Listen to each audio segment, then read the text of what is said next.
We're going to start with a statement from the chairman and CEO of ONE Championship, Chatri Sityodtong, before we open it up to Q&A from the floor to Chatri, Tai Ruotolo, and Sage Northcutt.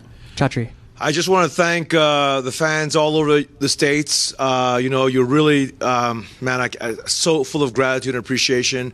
Like I said, America gave me the opportunity to escape poverty and live the American dream, and to come back here is just, it blows my mind. And the energy today in the stadium, I know we were trending on Twitter, I think number 1, number 2, number 3, number 4, number 5, depending on the moment of the night. So, man, thank you from the bottom of my heart to all the American fans. And also, of course, we're broadcast live to 179 countries around the world. And thank you to the fans all over the world. I'm sure the numbers, knock on wood, I predict are going to be record-breaking for ONE. With that, let's open up the Q&A.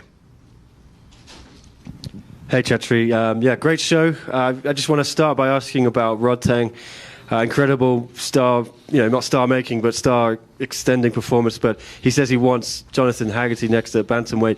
Are you willing to do that fight, or would you like to give it to Liam Harrison, who I spoke to earlier, says he thinks he should be the man to fight Haggerty in the UK?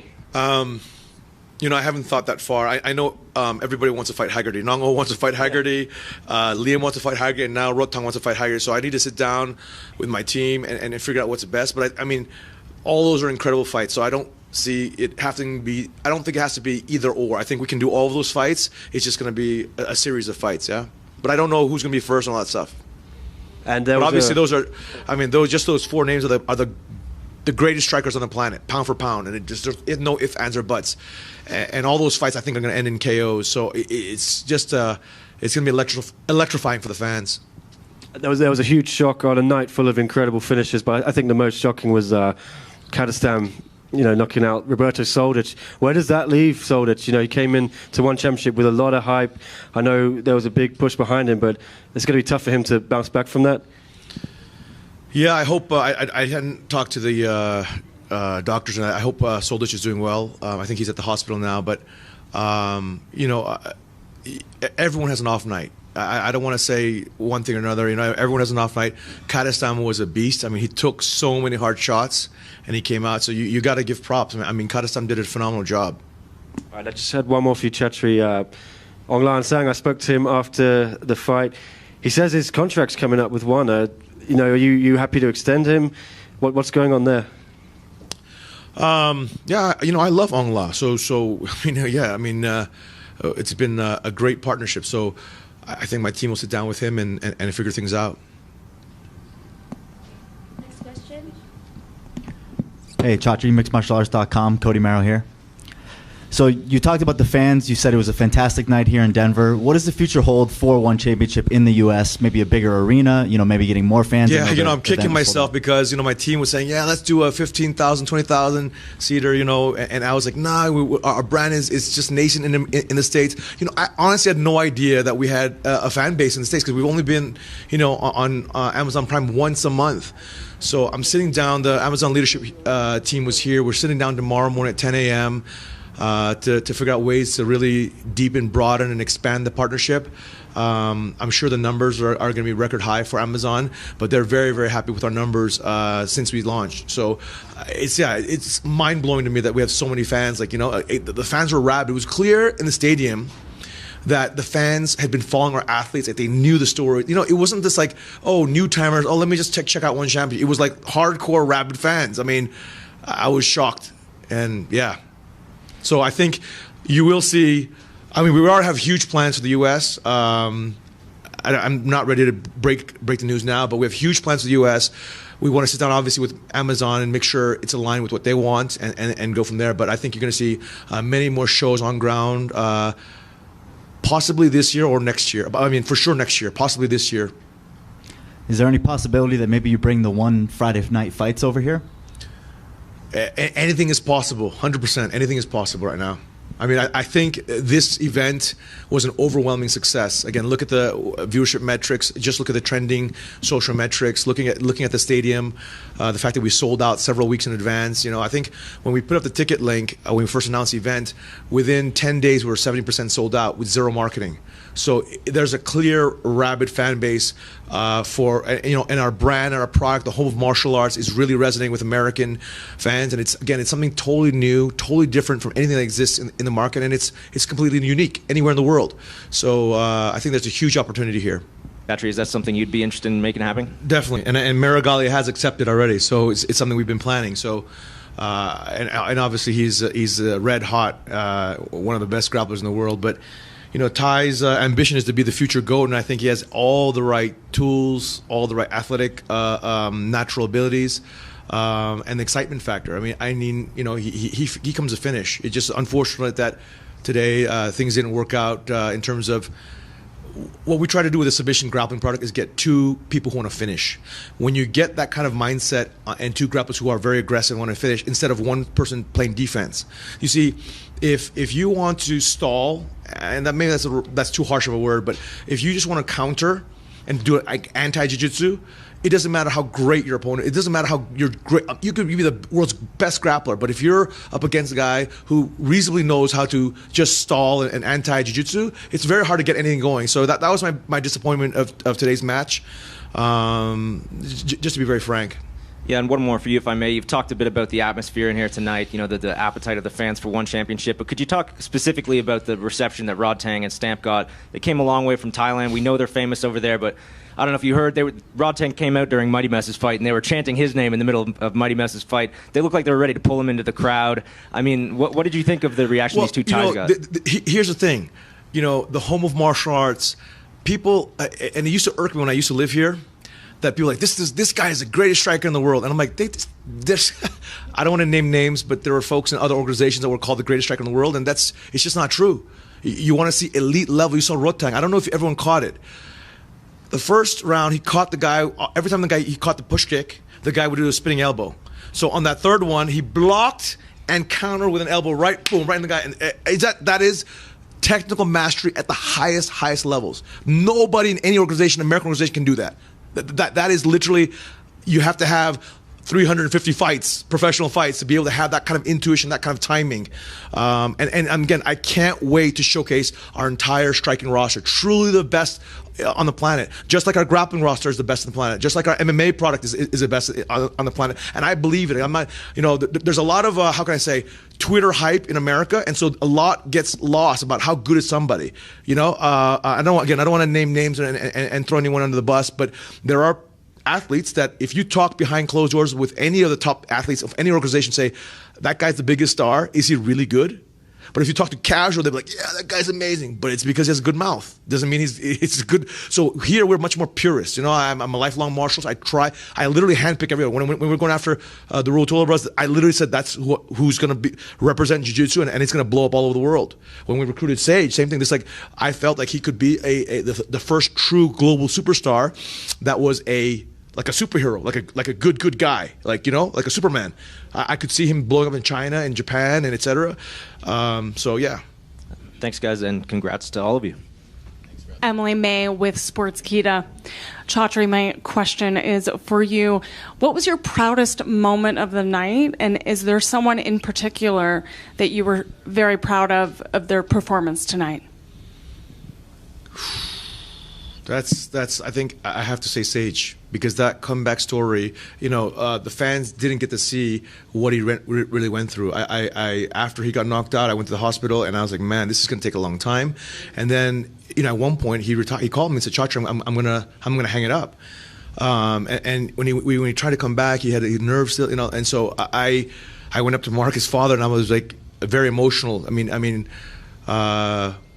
Sage could have easily quit. And that's the thing, we at the Home of Martial Arts, we really want to be a platform to inspire everyone to dream more, do more, be more in life. And I know it sounds corny, but that's truly what I believe in my heart, that these are superheroes, and their journeys, their adversity, there and overcoming can inspire anybody. And it's not that I want everyone to become a fighter or a martial artist, but they can draw inspiration in their own life. I want to be a doctor, I want to be an engineer, or I failed my first college exam, or whatever it is, right?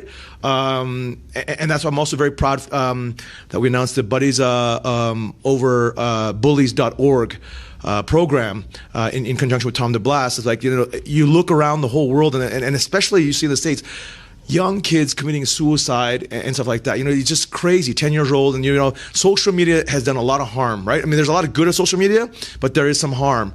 And so there's a lot of things I want to do with this platform, with our superheroes, and tell their story. So I would say Sage. I mean, he definitely had the hardest journey back.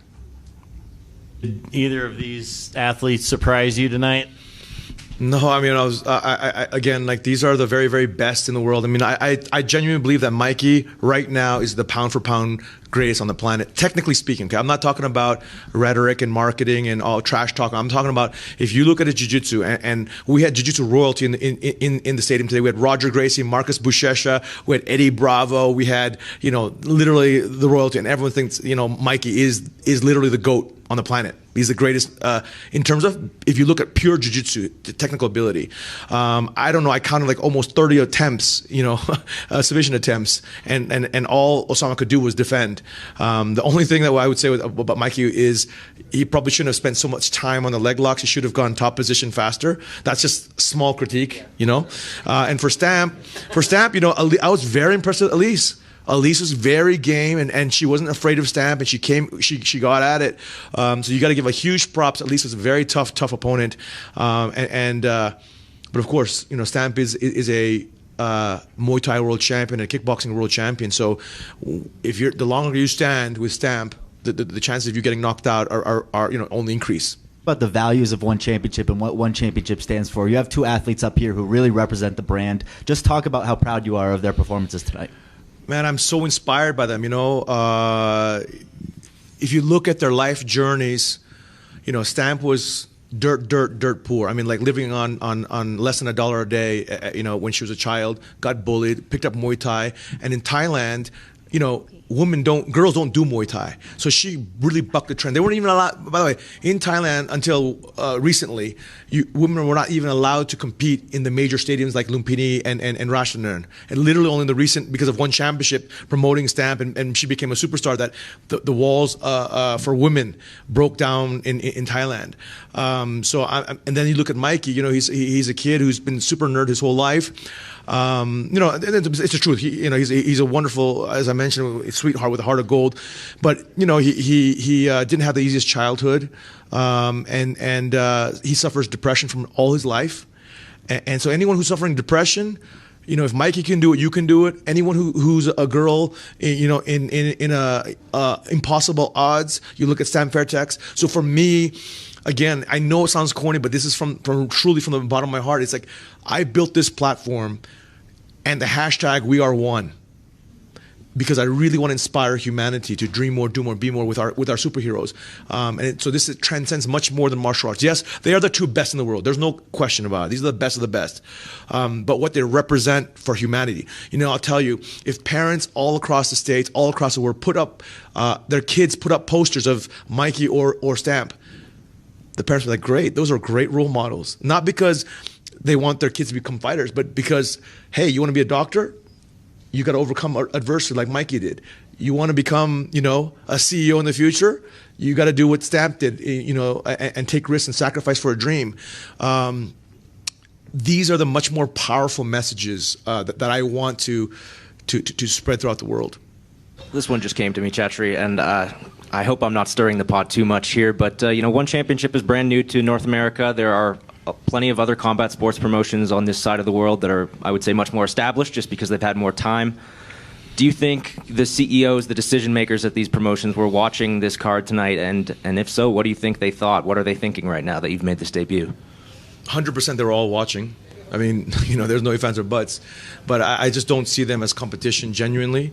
Again, look at the viewership numbers as per the Nielsen industry report. And if you don't know anything, just go to Facebook and look at how many followers the other competitors have, and you realize that there's two global giants. It is what it is. And And then the skill level is completely different. I mean, there's a reason why other organizations are struggling, and why our numbers continue to skyrocket, right? So, without sounding arrogant or cocky, I do believe that, you know, at ONE, being the home of martial arts and the authenticity that comes with it from the birthplace of martial arts in Asia, and the fact that my team and I are so passionate about what we do, and that's why in 11 years, we are essentially neck and neck with UFC globally,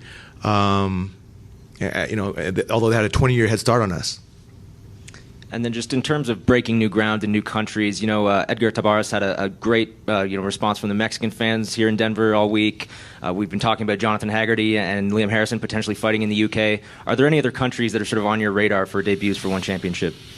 Man, that's just literally that we had talked with my team yesterday about this. Like, you know, our fan base in the UK is blowing up. Our fan base now, we signed Takeru. We have a chance to really blow up our brand in Japan and become the #1, like, you know, and mainstream. Abima TV and I, the largest digital TV player in Japan with 80 million subscribers out of a country of 120 million population. There's so many. And in China, our metrics are exploding. I mean, every time we have a Chinese athlete on the card, the numbers just go crazy. I mean, we trended. Every time a Chinese athlete's on the card, we trend number 3, number 4, number 5 in China in a country of 1.4 billion. And whenever a title fight involving a Chinese athlete, we trend number 1. And even tonight on Twitter in the U.S., you know, we trended anywhere from number 1 to number 8, depending on the fight and depending on the timing at night. I'd like to see global numbers. You know, we get the preliminary Amazon numbers tomorrow morning, right before I meet with the Amazon leadership team. You know what it is? We are now at takeoff velocity. That's how I feel. We've struggled for many years, and actually with the COVID, our numbers skyrocketed, and then just I get data, you know, across all of our platforms, every country around the world, and I just feel like we're hitting our stride and crossing this major inflection points in popularity across many different countries simultaneously. It's just happening. And then one more from me, if I may. We know now that Stamp and Ham Soo-Hee are fighting for the interim atomweight title. You've mentioned that Katastam is in line for an interim title shot at welterweight. Christian Lee, of course, though, holds the lightweight title as well. Any sense of what will happen in that division? I know Okra Yoon had a big win tonight. Who's involved in that conversation for the interim title there? I'd have to sit down. I honestly had given a lot of thought, and I still want to sit down and talk with Christian as well about what his plans are. I literally haven't talked to Angela or Christian about fights, right? I just been trying to support them and their family through this whole grieving and healing process. You know, we are going to be announcing a Victoria Lee scholarship, and Victoria Lee, we want to keep her legacy alive because she represented everything that was beautiful about the world, but everything also about ONE. You know, she, in her short life, in her 3 fights at ONE, who she embodied in and out of the arena was truly exemplifies ONE. And so I have spoken with the Lee family about how do we immortalize her in a way, you know, so her legacy lives forever. Thank you. Some more for me, if that's all right, Chatri. Yes, of course. I hear you're going to Tokyo next week for a big press conference with Takeru. Is that right? Yes. How did you man? I don't know. I hear things. You know. You're like, you know things before I do. Yes, I'm flying to Japan tomorrow. Tomorrow. Yeah. No, the day after tomorrow for a big press conference in Japan. Yeah. Can you just talk a little bit about the process of that signing? You know, how long has it been in the works, and what are you expecting from him? We talked to Takeru the minute he let everyone know he's a free agent, and we gave him space. We just said, hey, look, if you want to fight the best in the world, it's at ONE. If you want to get paid the best in the world, it's at ONE. And he spent time looking here and there, and he wanted an easy fight, so he went and signed a one-fight deal. And then eventually he came full round and signed. And then his #1 fight that he wants is Rotang. He wants to fight Rotang. Yeah, I asked you about that at the press conference, and you said you want to do that fight in Japan. But do you think he'll get a warm-up fight first before you put those two together? Because Rotang wants Haggerty as well. Would you maybe consider giving Takeru someone else in the meantime before you can make that fight? I'll have to go talk to Takeru. You know, I want to see what he wants to do and stuff, but I think he really wants to fight Rotang. And you know, right now Takeru is the biggest combat sports star in Japan. Full stop. The biggest. I mean, he and Tenshin, right? But in terms of kickboxing, definitely by far the biggest because tension moved on to boxing. And I think there's a lot of interest in Japan for Takeru versus Rotang because Rotang beat Tenshin and Tenshin beat Takeru. So there's this kind of like, triangle, and Takeru gets his star back by beating Rotang. Does that end the Superlek Rodtang fight for a while? No. So Superlek was here obviously, and he wants to fight Rotang, and many experts believe that he is the best pound for pound striker on the planet, right? So, and then of course, there's many people who believe Rotang is. So it's that's also another super fight that would blow up the world again and really blow up Muay Thai.